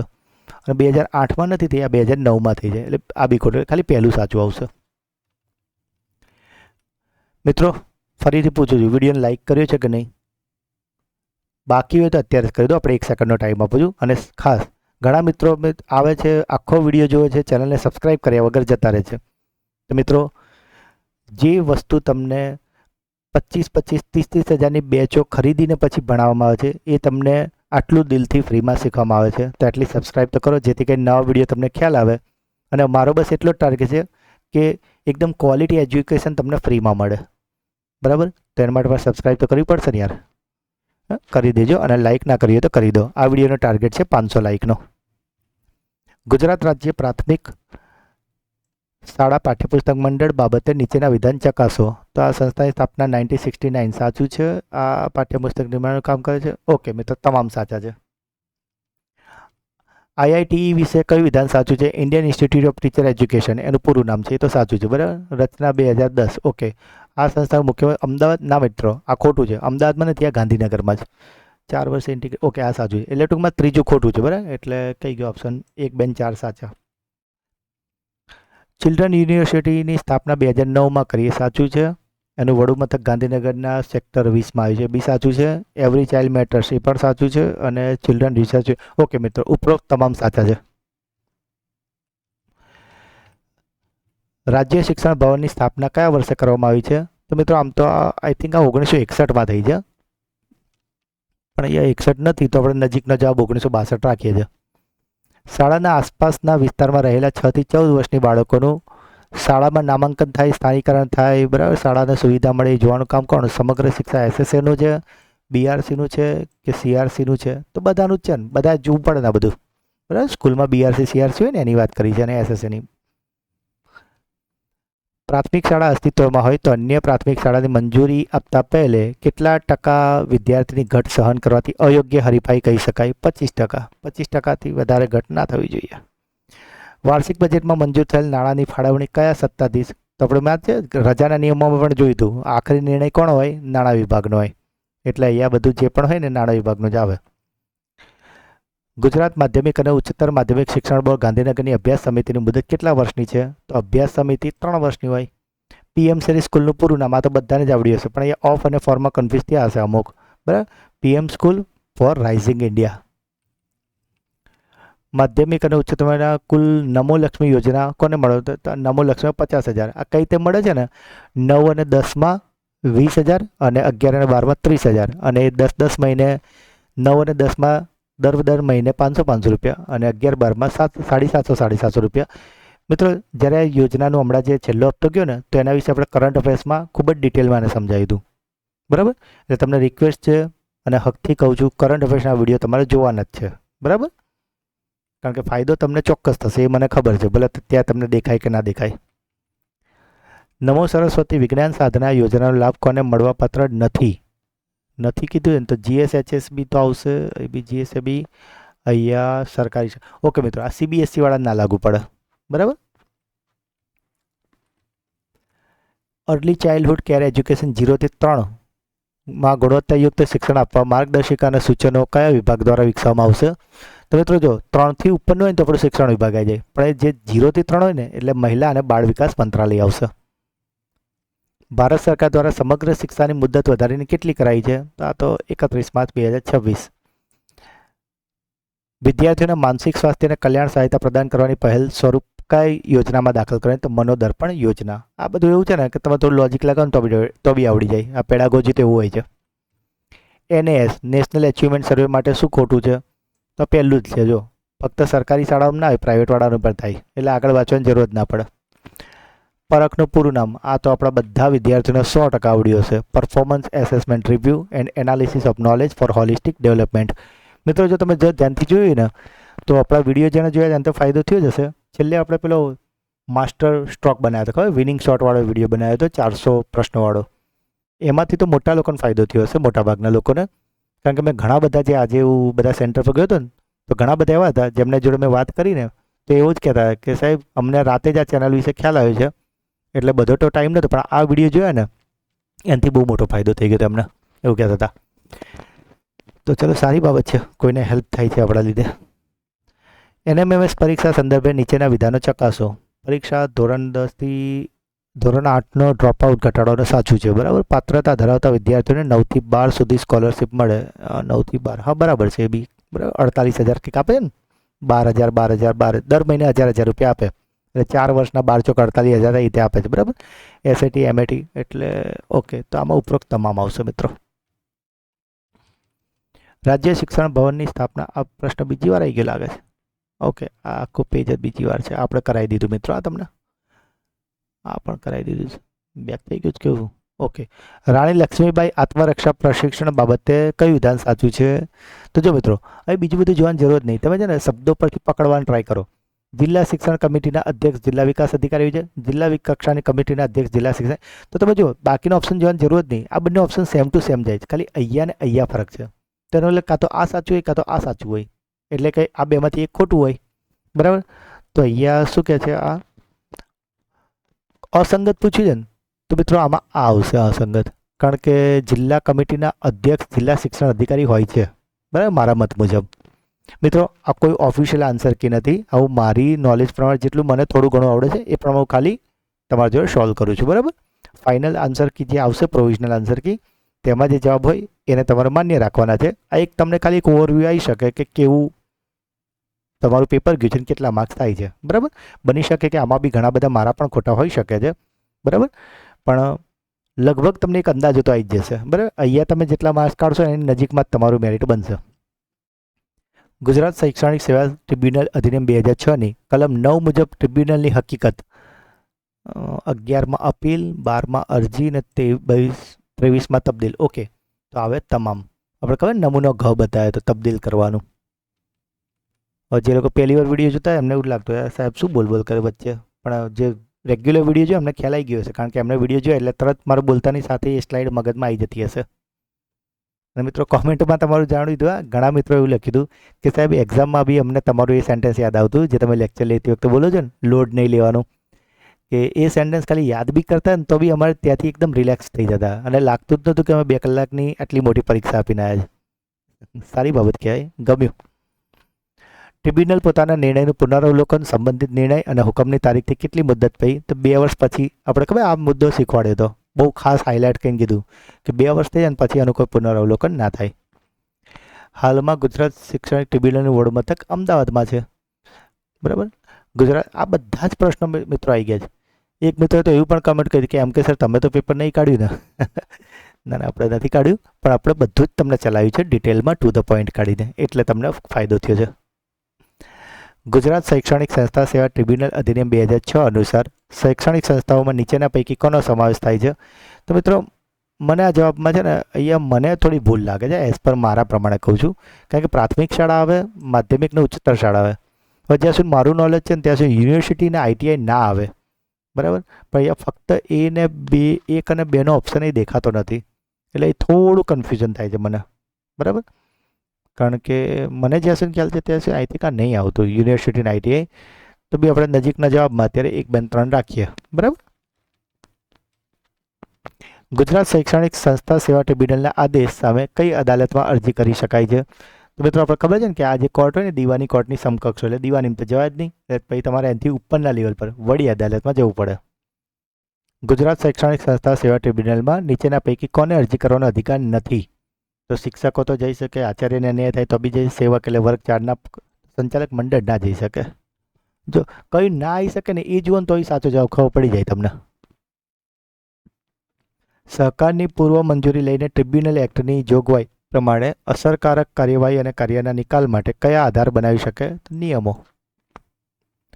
ટ્રિબ્યુનલમાં જ્યુડિશિયલ સભ્યની નિમણૂક માટે કયા સત્તાધીશની સહમતિ અનિવાર્ય છે? તો આ જેટલું બી ટ્રિબ્યુનલ છે ને એ બધું રાજ્ય સરકાર હસ્તક હોય, એટલે એની મંજૂરી લેવી પડે આપણે. ટ્રિબ્યુનલ કયા પ્રકારના વિવાદો સાંભળે છે? તો મિત્રો જ્યારે આપણે ટ્રિબ્યુનલનો પીરિયડ લીધો હતો ને, પહેલી સ્લાઇડમાં પહેલો જ પ્રશ્ન કરાયો હતો કે શૈક્ષણિક સંસ્થાના કર્મચારી સંબંધિત સેવા વિવાદનો. બરાબર. મને ઘણા બધા મિત્રોના મેસેજ આવ્યા હતા. મિત્રો આ વચ્ચે તમને વાત એટલે કરું કે થોડા તમે ફ્રેશ બી થઈ જાઓ અને થોડુંક શેરિંગ જેવું લાગે. કારણ કે ઘણા બધા મિત્રો મને એવું કહેતા હોય છે કે સાહેબ લાઈવ જે સાહેબ લાઈવ ભણાવતા હોય છે ને એમાં પણ છે ને 15 મિનિટ પછી કંટાળો આવવા માંડે છે. તમારા વિડીયોમાં તમે લાઈવ દેખાતા નથી કે કશું જ એવું કશું હોતું નહીં, ખાલી સ્લાઇડ અને હોય છે ને, તેમ છતાં તમારે 2 કલાક 3 કલાકનો વિડીયો આવે ને તો પણ અમને આટલો બી કંટાળો નહીં આવતો, જરાક પણ કંટાળો નહીં આવતો. બરાબર. પછી મજા આવે છે. દરેકના રિવ્યૂ તમે કોમેન્ટમાં વાંચજો. જો હું મારો રેન્ડમલી કોઈ બી વિડીયો ઉઠાવજો, એમાં કોમેન્ટ વાંચજો. બરાબર. તો એનું કારણ જ છે, કારણ કે શિક્ષણ 2 વે હોવું જોઈએ. બરાબર. અને એટલે તો આપણે દરેક મિત્રોને કોમેન્ટમાં રિપ્લાય બી તરત કરીએ છીએ. અને જો એને કોઈ વધારે એવું લાગે તો આપણે ટેલિગ્રામ ચેનલ જોઈન કરીને ગ્રુપમાં પણ એના પ્રશ્નનું સોલ્યુશન લાવીને વધારે પડતું જેવું લાગે કે એની જરૂર છે તો આપણે એને ડીએમ કરીને પણ એનો પ્રોબ્લેમનું સોલ્યુશન લાવીએ જ છે. એ પણ વગર કોઈ પૈસા વગર. તમને એવું કોઈ કહેવામાં નથી આવતું કે સામે તમે 15,000ની 20,000 30,000ની બેચ ખરીદો.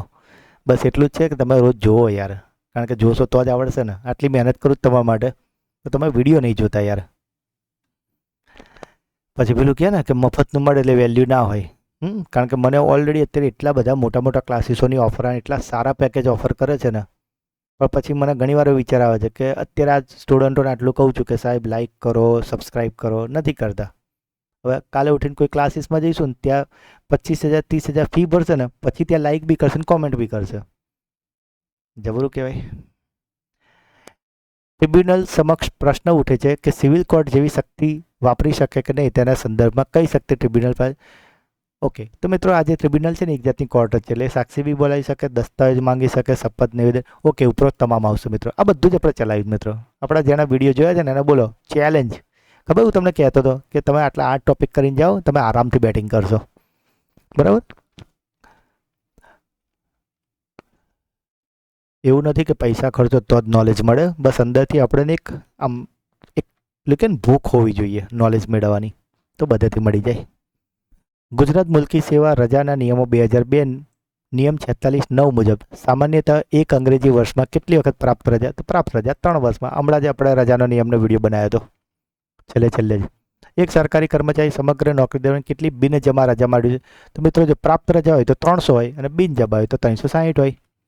રજાની માંગણી હક તરીકે કરી શકાય નહીં. આ જોગવાઈ કયામાં છે? તો રજાનો હક છે 10(3) આવશે મિત્રોનો જવાબ. બરાબર. પેલું તો રજાનો હક છે આવે એટલે આપણો જવાબ આવે 10(3). અભ્યાસ માટેની રજાઓ સંપૂર્ણ નોકરી દરમિયાન કેટલા દિવસોની મળવાપાત્ર હોય? તો 24 મહિનાની. આ બધા જ પ્રશ્નો આપણા છે, બરાબર. પછી ત્યાં સ્ટુડન્ટ એવું જ કહે ને કે સર તમે પેપર કાઢ્યું છે, કારણ કે બધું જ ચલાવ્યું છે યાર. GCSR અંતર્ગત રજા સંદર્ભે નીચેના પૈકી કયું અસંગત છે? અર્થઘટન માટે કર્મચારી વિભાગનો ના, કર્મચારીના વિભાગનો ના, નાણાં વિભાગ. આપણે કીધું હતું ને, કોઈ બી આવે ને આ બધા મતલબ મેન બાપ કોણ? નાણાં વિભાગ. રજા હક તરીકે માંગી શકાય નહીં, સાચું છે. સક્ષમ અધિકારી સત્તાનો પ્રકાર બદલી શકાય? ના બદલી શકે યાર. આપણા સબસ્ક્રાઈબર જો તરત બોલ્યા ને જોડે જ ના બદલાય. તો અમારી સાચું કયું આવશે? 2 નંબરનું સાચું છે, બરાબર. એટલે પહેલું ને ત્રીજું છે ઓપ્શનમાં. હા છે ને, આ જવાબ આવશે. બિનજમા રજા સંદર્ભે કયું છે? બિનજમા રજા કાયમી કર્મચારી મંજૂર કરી શકાય? હા, કરી શકાય. ભવિષ્યમાં જમા થનાર અલ્પગાયી હિસાબે? હા, એ પણ કરી શકાય. સમગ્ર નોકરી દરમિયાન 360? ઓકે, તો ઉપરોક્ત તમામ સાચા છે.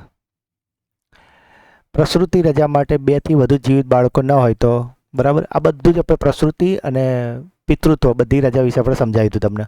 એટલે 2 થી વધુ એ પણ સાચું છે. અને 180 પહેલાં છે ને, આ 2014 પહેલાં 135 રજા હતી, પછી આ 180 કરી દીધી. આ રજા હિસાબમાં ઉધારવામાં, જો અહીંયા પેલી ટેકનિક વાપરો, જો આ રજા હિસાબમાં ઉધારવામાં આવે છે ને આ રજા હિસાબમાં ઉધારવામાં આવતી નહીં, તો બીજા ઓપ્શન જોવાના જ નહીં. આપણે સીધું અહીંયા જ ફોકસ કરવાનું કે કાં તો છે કાં તો નથી. એટલે આ બેમાંથી જે ખોટું હશે, બરાબર. તો આ રજા છે ને, એમ મેટર્નિટી લીવ છે ને, એને ઉધારવામાં આવતી નથી. એટલે સાચું પૂછ્યું ને તો આવે, પણ અહીં શું પૂછ્યું? અસંગત પૂછ્યું. એટલે જવાબ આવશે આપણો આ 3. એક કર્મચારીના રજાના હિસાબમાં નિવૃત્તિ સમયે 260 પ્રાપ્ત રજા હોય તો 150 અર્ધપગારી રજા જમા છે તો કેટલીનું રોકડમાં? તો મિત્રો તમને ખબર, આપણે શીખવાડી દીધું કે ટોટલ રોકડ રજા જે રજા હોય ને, પ્રાપ્ત રજા 300 જ હોય. 300 ઉપરની બધી લેફ્ટ થઈ જાય. તે 300માં કેટલી ખૂટે છે? 40. પણ આ 40 કેવી છે? અર્ધપગારી. તો એને પૂરી પગારી કરવા માટે શું કરવું પડે? આને ડબલ કરવી પડે. એટલે 40 દુ 80. એટલે કે 260 પ્રાપ્ત રજા અને 80 અર્ધપગારી. કારણ કે 80 અડધી ભેગી કરો ત્યારે 40 પૂરી થાય ને. અસાધારણ રજા બાબતે નીચેના વિધાનો વિચારો. સમગ્ર નોકરી દરમિયાન 36 માસથી વધુ નહીં તેટલી, એ સાચું છે. ઓકે. જ્યારે બીજા પ્રકારની રજા મળવાથી ત્યારે મંજૂર કરી શકાય નહીં. ના મિત્રો, આ મંજૂર કરી શકાય, બરાબર. એટલે પહેલું સાચું અને બીજું ખોટું છે. એટલે પહેલું સાચું. ફિક્સ પગારના કર્મચારીને મળતી ખાસ રજા બાબતે કયું સુસંગત છે પૂછ્યું છે. તો મિત્રો આમાં એકચ્યુઅલી જવાબ કન્ફ્યુઝિંગ છે. ઘણી જગ્યાએ 30 પણ આપે છે, બરાબર. પણ મોટા ભાગે મને જ્યાં સુધી ખ્યાલ છે ને ત્યાં સુધી 20 રજા મળે છે. ગુજરાત મુલ્કી સેવા પેન્શન નિયમ અનુસાર પેન્શન પાત્ર પગાર એટલે શું? તો કે આ છેલ્લા 12 મહિનાનો જે એવરેજ પગાર હોય એ, બરાબર. એટલે જ તમને કહે છે મહેનત કરો, અધિકારી બનો, બરાબર. એટલે આપણી છે ને જે ડેઇલી વિડીયો છે ને, એમાં તમને ખબર છેલ્લે હું બોલું છું, ભણતા રહો, આગળ વધતા રહો. એનું કારણ જ છે આપણે ક્યાંય ઠરી નહીં જવાનું. પ્રાઇવેટ નોકરી કરતા હોય તો સરકારીને ટ્રાય કરવાનું.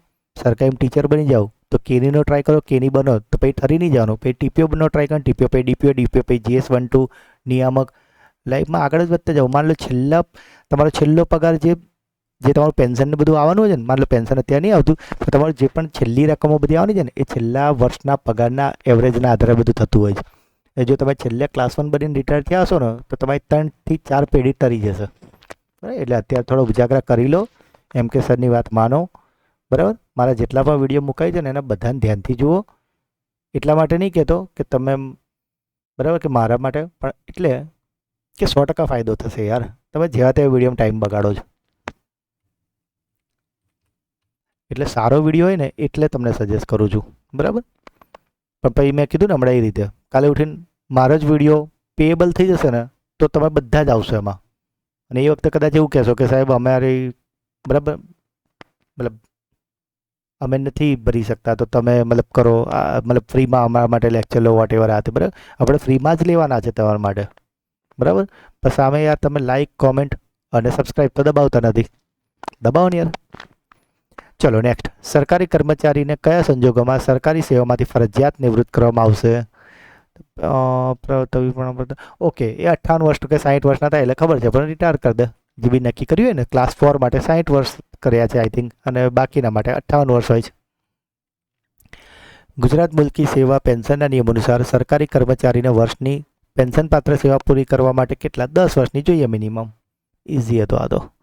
સરકારી કર્મચારીની સેવાના તૂટના કિસ્સામાં પેન્શન પાત્ર સેવાની ગણતરી કરતી વખતે કેટલા સમયગાળાની તૂટની ઉપેક્ષા કરવામાં આવે છે? તો 3 મહિના, એટલે કે 90 દિવસ. 90 દિવસ સુધી ન હોય તો ચાલે, પછી એની તૂટ ગણાય, પછી એને એટલા ભાગનું પેન્શન કાપી લે. ગુજરાત મુલ્કી સેવા પેન્શનના નિયમો 2002ના નિયમ 24 મુજબ કર્મચારીએ કરેલ આર્થિક નુકસાન માટે કેટલી વસૂલ કરવાની છે? 1/4 25%. હવે છે ને આમાં છે ને બધે વાંચવામાં આવતું ને બુકોમાં ત્યાં 25% લખ્યું હોય, અહીં 1/4 કંઈ લખ્યું. એટલે સવાલ છે ને થોડા ટ્વિસ્ટ, માઇનર ટ્વિસ્ટ કરીને પૂછે છે. જેને આપણા વિડીયો સાંભળ્યા છે ને, જે ખાલી પીડીએફ જોતું હોય ને એને ના ખબર પડે, પણ વિડીયોમાં આપણે એટલું બધું એક્સ્ટ્રા બોલતા હોય છે કે જેણે ધ્યાનથી સાંભળ્યા છે ને એ લોકો ફાવી ગયા છે આમાં. સ્વૈચ્છિક નિવૃત્તિ કેટલા વર્ષની પેન્શન પાત્રના સેવાના અંતે ન લઈ શકાય? 20 વર્ષની. આમાં એકચ્યુઅલી ન લઈ શકાય, લઈ શકાય આઈ થિંક આવે છે, બરાબર, પણ જવાબ 20 આવશે. 7મા પગાર પંચ મુજબ મિનિમમ પેન્શનની રકમ 9,000. હા તો જગજાહેર છે. ગુજરાત મુલ્કી સેવા પેન્શન નિયમો 2002 મુજબ 82 મુજબ જૂથ એકમાં કોનો સમાવેશ થાય? તો જૂથ એમાં પરિણીત પુત્રો થઈ જાય ને એટલે જૂથ એમાં ના આવે, અપરિણીત હોય ને તો આવે. 25 વર્ષ સુધીના આઈ થિંક છે. પેન્શનના રૂપાંતરિત હિસ્સાનું પુનઃસ્થાપન કેટલા વર્ષ બાદ થાય છે? તો મિત્રો આજે પુનઃસ્થાપન છે ને એ પહેલાં આઈ થિંક 15 વર્ષે થતું હતું, હવે 13 વર્ષે કર્યું છે આને. પેન્શન અધિકૃત કર્યા પછી 2 વર્ષ બાદ કોઈ કારકોની ભૂલ જણાય, ઓકે, તો ફરી મંજૂર કરે તો ઓબ્વિયસલી કોણ જોઈ જાય? નાણાં વિભાગ. આ બધી ટેકનિકો જોઈએ ને તો આરામથી તુક્કો વાગી જાય તમારો. મૃત્યુ સહ નિવૃત્તિ ગ્રેજ્યુટી સમયે સર્વિસ બુક સાથેની દરખાસ્ત કોને મોકલશે? નિયામક પેન્શન પ્રોવિડન્ટ ફંડ ગાંધીનગરને. જો કર્મચારીને 1/5/2005 થી 31/12/2005 દરમિયાન અવસાન કેસમાં વધુમાં વધુ કેટલી, મિત્રો જો કેટલું લખ્યું છે અહીંયા, 1/5/2005 થી લઈને 31/12/2005, એટલે એને 6 મહિના નોકરી કરીને તો 6 મહિનામાં મારા ખ્યાલથી આઈ થિંક 2 પગાર આવશે એના. એનપીએસમાં જોડાવા માટે ઓછામાં ઓછી ઉંમર કેટલી જોઈએ? તો 21 વર્ષ નહીં, આમાં 18 વર્ષ આવે. સાચું, આ 21 ખોટું છે, અહીંયા જ્યાં ટીક કર્યું છે ને 18 વર્ષ આવશે. રાજ્ય સરકારના એક કર્મચારીને જીપીએફમાંથી ઘર ખરીદવા માટે નાણાંની ઉપાય, તો જો ઘર ખરીદવું હોય કે પ્લોટ ખરીદવું હોય ને તો 90% ઉપાડી શકો તમે. યોગ્ય સત્તાધિકારી બચતદાર ફંડમાં તેના ખાતે જમા રકમમાંથી કયા કારણોસર હંગામી ધોરણે પેશગી ઉપાડી શકે? તો ગંભીર માંદગી બાબતે.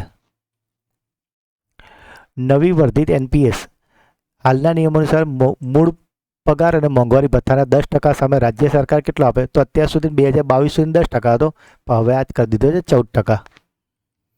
યુનિફાઈડ પેન્શન સ્કીમ એટલે કે આજે ખબર ને, જીપીએફ એટલે જૂની પેન્શન, એનપીએસ એટલે નવી, અને આ વચ્ચેની એક ત્રીજી બહાર પાડી છે યુપીએસ. તો એના અંતર્ગત કર્મચારી કેટલા વર્ષની સેવા પૂર્ણ કરે તો નિશ્ચિત પેન્શન? તો 10 વર્ષની નોકરી. નવી વર્ધિત પેન્શન યોજના અંતર્ગત કર્મચારીને ફેરવવામાં આવતી કાયમી નિવૃત્તિ ખાતા નંબર કેટલો હોય? તો મિત્રો યાદ જ હોય કે જેમાં આધાર કાર્ડ 12 નંબરનો હોય ને એ રીતે આ બી 12 નંબરનો એક પ્રાણ નંબર હોય. પરમેનન્ટ રિટાયર એકાઉન્ટમેન્ટ number, permanent retire account number એવું કંઈક હોય છે આનું પૂરું નામ. ગ્રાન્ટીન એડ શાળાના એક કર્મચારી 1/4/2006 રોજ જોડાય છે અને 30/6/2025. જોઈ જુઓ મિત્રો, 6 થી 25 છે એટલે કેટલા થયા? 6 અને 25 એટલે 19 વર્ષની નોકરી કરીને એટલે 20 માર્ક્સનો પગાર મળે. કારણ કે 11 થી 20 હોય ને તો 20 મહિનાનો પગાર એવું આવે છે. સામાન્ય ભવિષ્ય નિધિના નિયમો અનુસાર ક્યારે સામાન્ય ભવિષ્ય નિધિની કપાત ન કરી શકાય? તો જો બચતદાર અસાધારણ રજા પર હોય તો ના જ કરાય, અને ફરજ પર નથી. પણ મિત્રો અહીંયા જો ફરજ પર મોકૂફી ભલે હોય, પણ જો એ લેખિતમાં કહે કે મારું કાપજો તો કપાય, પણ નોર્મલ કન્ડિશનમાં નહીં, એટલે એ ને બી બંને. બંધારણની કઈ કલમની જોગવાઈ મુજબ સ્ત્રીઓ અને બાળકોના ઉત્કર્ષ માટે? તો મિત્રો આજે 15ની 3 છે ને એ સ્પેશિયલ બાળકો અને સ્ત્રીઓ માટે છે. આપણે એવું લાગશે ને તો બંધારણની સિરીઝ પણ એક ચલાવી દઈશું, બરાબર? એટલે તમારું બંધારણ તો એકદમ ફેવરેટ ટોપિક થઈ જશે. જો કે આપણે જે ચલાવીશું એ ફેવરેટ જ થશે, ખાલી જોતા નહીં ધ્યાનથી તમે લોકો. બંધારણની કલમ 29(2) શૈક્ષણિક સંસ્થાઓ માટે કઈ મહત્વની બાબતોનો ઉલ્લેખ કરવામાં આવેલ છે? તો મિત્રો કઈ 29(2) છે ને, કોઈ પણ શૈક્ષણિક સંસ્થા, તો મિત્રો આમાં આવશે કોઈ પણ પ્રવેશ માટે સમાન અધિકાર આવશે. અનુસૂચિત જાતિઓ, અનુસૂચિત આદિજાતિઓ અને નબળા વર્ગના આર્થિક હિતોની બંધારણની કલમ તો 46(6), બરાબર. બંધારણની માતૃભાષા, આ તો આપણે આગળ આવી ગયું 350A, એમાં ક લખ્યું તો અહીંયા એ લખ્યું છે. ઇંગ્લિશમાં એ કહેવાય, ગુજરાતીમાં ક કહેવાય. નીચેનામાંથી કયા સુધારામાં શિક્ષણની સંબંધિત જોગવાઈ કરવામાં આવેલ નથી? તો નથી કીધું ને તો 73મો છે ને એ પંચાયતને લગતો હતો, એટલે આમાં શિક્ષણનું કશું નહોતું. બંધારણના કયા સુધારા અન્વયે શિક્ષણને સમવર્તી યાદીમાં લેવાય. તો પહેલાં છે ને શિક્ષણ રાજ્ય યાદીમાં હતું અને 42માં જે મિની બંધારણ આવ્યું હતું ને એમાં એને સમવર્તી યાદીમાં લઈ ગયા હતા. બંધારણની કઈ કલમમાં રાજ્યના નાણાંમાંથી પૂરેપૂરી નિભાવતી શૈક્ષણિક સંસ્થામાં ધાર્મિક આપવાની જોગવાઈ છે? તો કલમ 28 આવશે, 30 નહીં આવે અહીંયા, બરાબર, 28 આવશે. અનુચ્છેદ 46 મુજબ કયા વર્ગના શૈક્ષણિક આર્થિક હિતોની અભિવૃદ્ધિ માટે વિશેષ કાળજી લેશે? નબળા માટે આવશે, અનુસૂચિત માટે આવશે, ના આવશે. કન્યા માટે લગભગ નહીં આવે, એટલે 1, 2, 3. બંધારણમાં મનોવિજ્ઞાન, માનવતાવાદ, જિજ્ઞાસા, સુધારણાની ભાવના કેળવવાની બાબત કઈ લે? તો રાજ્યનીતિના માર્ગદર્શક સિદ્ધાંતો. અનુચ્છેદ 45 કોનો છે? તો આપણે વાત કરીએ ECC, અર્લી ચાઇલ્ડહુડ કેર, એટલે બાળ સંભાળને પૂર્વ પ્રાથમિક. NEP 2020માં પ્રકરણ 5 એટલે શિક્ષકો. આ તો આપણે કરાવ્યું હતું એટલે આવડી જશે બધાને. સમગ્ર શિક્ષા અભિયાન યોજના અંતર્ગત શિક્ષણની ગુણવત્તા GCERT, બરાબર, NCERTની જે રાજ્યમાં બ્રાન્ચ હોય ને એને SCERT કહેવાય, એટલે કે સ્ટેટ, અને ગુજરાતનો G લાગે એટલે GCERT. જ્ઞાન શક્તિ રેસિડેન્શિયલ સ્કૂલ રક્ષા શક્તિ શાળામાં ધોરણ 6માં પ્રવેશ મેળવવા માટે વિદ્યાર્થીઓએ કઈ પરીક્ષા આપવાની થાય? તો કોમન એન્ટ્રન્સ ટેસ્ટ, કારણ કે ધોરણ 6 લખ્યું છે. કારણ કે જો NMMS તો ધોરણ 8 માટે આવે છે, ટેટ તો તમારે જે ટીચર બનવા માટે આવે એટલે CET આવે, કોમન એન્ટ્રન્સ ટેસ્ટ, બરાબર. નિપુણ ભારત હેઠળ પાયાના વર્ષોમાં 3 મુખ્ય વિકાસલક્ષી લક્ષ્યો આપવામાં આવેલ છે, જે પૈકી કયું બંધ બેસતું નથી કીધું છે ને? તો સ્વાસ્થ્ય આવશે, પ્રત્યાયન કર્તવ્ય આવશે, આ નહીં આવે, શૈક્ષણિક સિદ્ધિ પ્રાપ્ત કરવાની. એવું સ્કૂલ ઓફ એક્સેલન્સના મેરિટ પ્રમાણપત્ર આધારે શું હોય? તો આ જ આવે, શાળાના 80% વિદ્યાર્થીઓ 40% તો આવડું જ, મતલબ શૈક્ષણિક સિદ્ધિ હાંસલ કરે. આમ જોવા જઈએ તો FLN બી આવે, પણ અહીંયા છે ને પછી આ લગભગ નથી આવતું, એટલા માટે આપણે આ જવાબ રાખ્યો છે. કોઈ સંગઠન, સંસ્થા કે તેમની પસંદગીને ગ્રાન્ટ, યોગદાન આપવું છે ને તો વિદ્યાની અંજલિ. બાળકોને ઝડપી વાંચનકરણ માટે ગૂગલ રીડ અલોંગ નામની એક એપ્લિકેશન આવી છે. એમાં બાળકોને એક ફકરો વંચાવવાનો હોય અને એમાં એને કેટલા સાચા પડ્યા, કેટલા ખોટા પડ્યા, કેટલા છૂટી ગયા, એ બધું ઓન ધ સ્પોટ જેવો ફકરો પડે ને ત્યાં રિઝલ્ટ આવી જાય. ટીચર એજ્યુકેશન માટે સમર્પિત ચેનલ કઈ? તો 81 નંબરની ચેનલ. NEP 2020 મુજબ શિક્ષકોની ગુણવત્તા, ક્ષમતા અને વ્યવસાયિક વિકાસના માપદંડ તૈયાર કરવાની ભલામણ કયા ડોક્યુમેન્ટમાં રજૂ કરાઈ છે? તો આ જે ભલામણ છે ને એ NPST, બરાબર, national professional standard of teachers, એવું કંઈક થાય છે એનું ફૂલ ફોર્મ, બરાબર, એ જ થાય છે, national professional standard for teacher. ફોર કે ઓફ જોઈ લેજો ખાલી. વર્ષ 2026થી રાજ્ય પરીક્ષા બોર્ડ દ્વારાથી CETમાં શું ફેરફાર કર્યો? તો CETમાં ખબર છે કે આપણે NEP 2020 આવી ને એટલે 30% પ્રશ્નો NEP 2020ના પૂછજો ભાઈ, એટલે છોકરા એ વિશે જાણે. સમાજ માટે શાળા ઉત્સવ NEP પ્રકરણ 7માં શાળાને શું બનાવે? સમરસતા નહીં બનાવવાનું, અચ્છા, ચેતનાનું કેન્દ્ર બનાવવાનું છે. માહિતીનો અધિકાર અધિનિયમ 2005નો ઉદ્દેશ્ય શું છે? ભ્રષ્ટાચાર કાબૂ કરવાનો. મિત્રો આપણે RTના લેક્ચરમાં પહેલું જ ખબર, આપણે કોઈ બી ટોપિક ચલાવતા ને પહેલો તમને હેતુનું ઉદ્દેશ્ય કહેતા હતા. જો આવ્યું ને અહીંયા બધું જ આવશે. જાહેર માહિતી અધિનિયમ જાહેર સત્તાધિકારી નીચેની કઈ ફરજો છે તે જણાવો. બરાબર, તો જાહેર સત્તાધિકારી 30 દિવસમાં સંસ્થાના કાર્યો અને ફરજોને પ્રકાશિત કરવી. માહિતી અધિકારીને માહિતી આયોગ કયા કારણોસર દંડ કરી શકે? અરજી ના સ્વીકારે તો દંડ થાય, બદઈદાર ઇરાદો હોય તો બી થાય, આમાં બી થાય.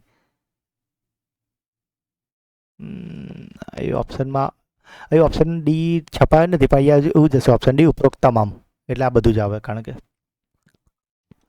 માહિતી અધિકાર અધિનિયમની કલમ માહિતી જાહેર કરવા મુક્તિ, યાદ કરો મિત્રો, છટકબારી 6 આપણે ચાલ આવી ખબર, નમૂનો 6 કલમ 8. માહિતી અધિકાર અધિનિયમ અનુસાર પ્રથમ અપીલ નિર્ણયથી અસંતુષ્ટ થાય તો પછી રાજ્ય માહિતી આયોગ જોડે બીજી કરવાની હોય.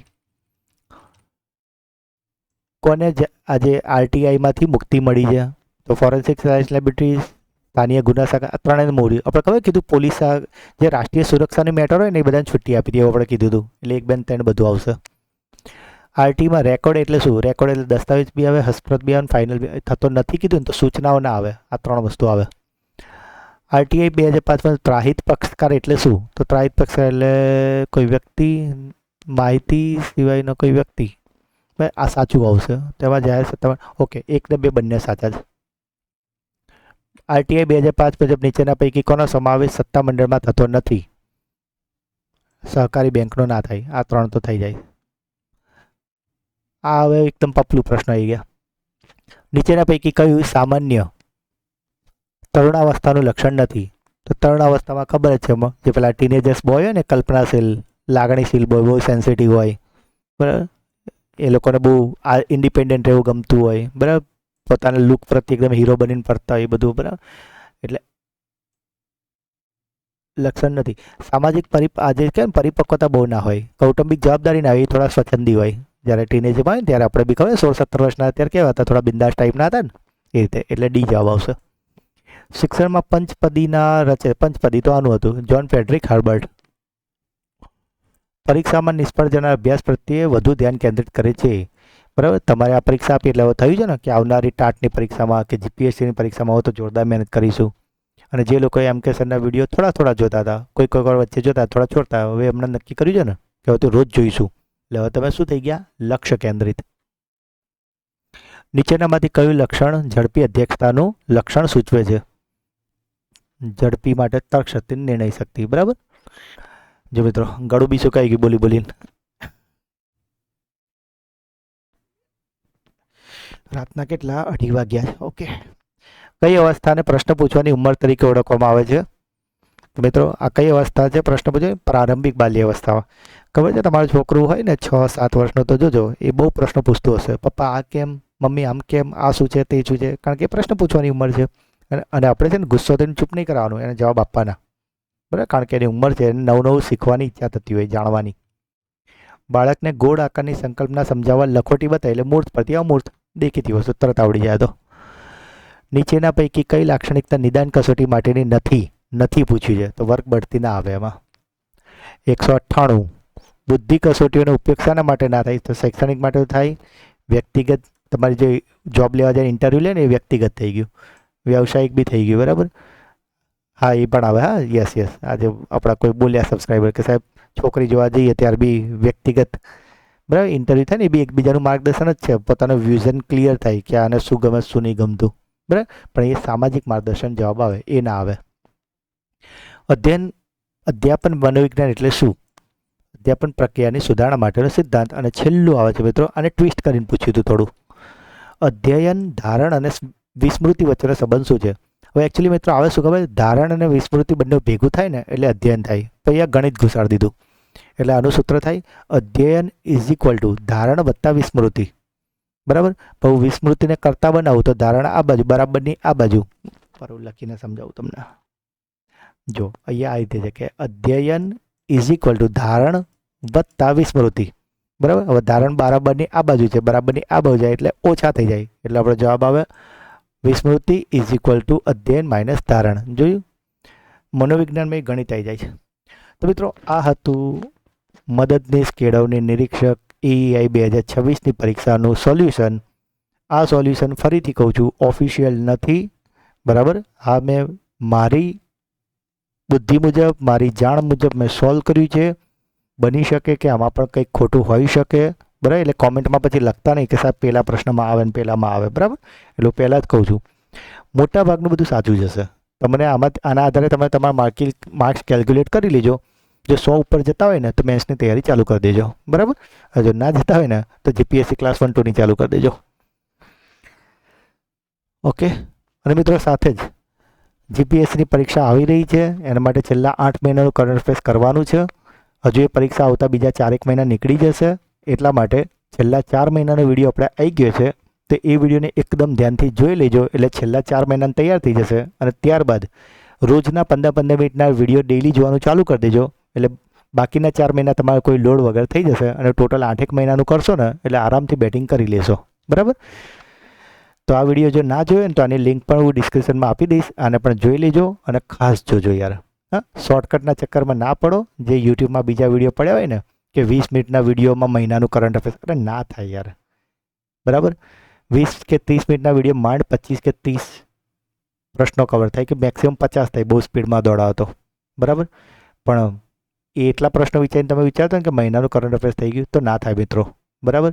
મહેનત કરવી અને મહેનતનો દેખાડો કરવો, બેમાં ફરક હોય યાર, બરાબર. અને આપણે જો સાચે મહેનત કરવા ખાતર કરવી હોય તો 2 નંબરની વસ્તુ છે. પણ જો તમારે સક્સેસ થવા માટે કરતા હોય, વિઝન સાથે કરતા હોય ને, તો થોડુંક કર્મ કરજો અને સારી વસ્તુ સિલેક્ટ કરો, સારા વિડીયો સિલેક્ટ કરીને જુઓ મિત્રો. શોર્ટકટના ચક્કરમાં બધે ના પડો. અને મિત્રો આપણી ચેનલ વિડીયોને દરરોજ ફોલો કરજો. આગળ ઘણી બધી પરીક્ષા આવવાની છે. મારાથી થતી જે શક્ય હશે બધી મેં તમને કરાવડાવીશ, બરાબર. અને ચોક્કસ તમને ફાયદો તો થશે જ. તો મિત્રો આજનો વિડીયો ગમ્યો હોય તો તેને લાઇક કરજો. આ વિડીયોને લાઇક છે 500 લાઇક અને 500 કોમેન્ટનો, અને આમાં એક લાઇક ને એક કોમેન્ટ તમારી 100% હશે, મને વિશ્વાસ છે. જો કદાચ વિડીયોમાં કોઈને એવું લાગ્યું કે અવાજ ધીરો છે, જે આપણા રેગ્યુલર સબસ્ક્રાઈબર છે એમને એવું લાગતું હોય, તો મિત્રો રાતના 2:30-3 થઈ ગયા છે, માટે કદાચ થોડું ધીરો બોલું છું, તો કદાચ ધીરો લાગ્યો હોય તો માફ કરજો. વિડીયો તમને કેવો લાગ્યો એ કોમેન્ટમાં જરૂરથી જણાવજો મિત્રો. તમારા ફીડબેક વાંચીને જ ઈચ્છા થાય છે આવા બધા વિડીયો બનાવવાની.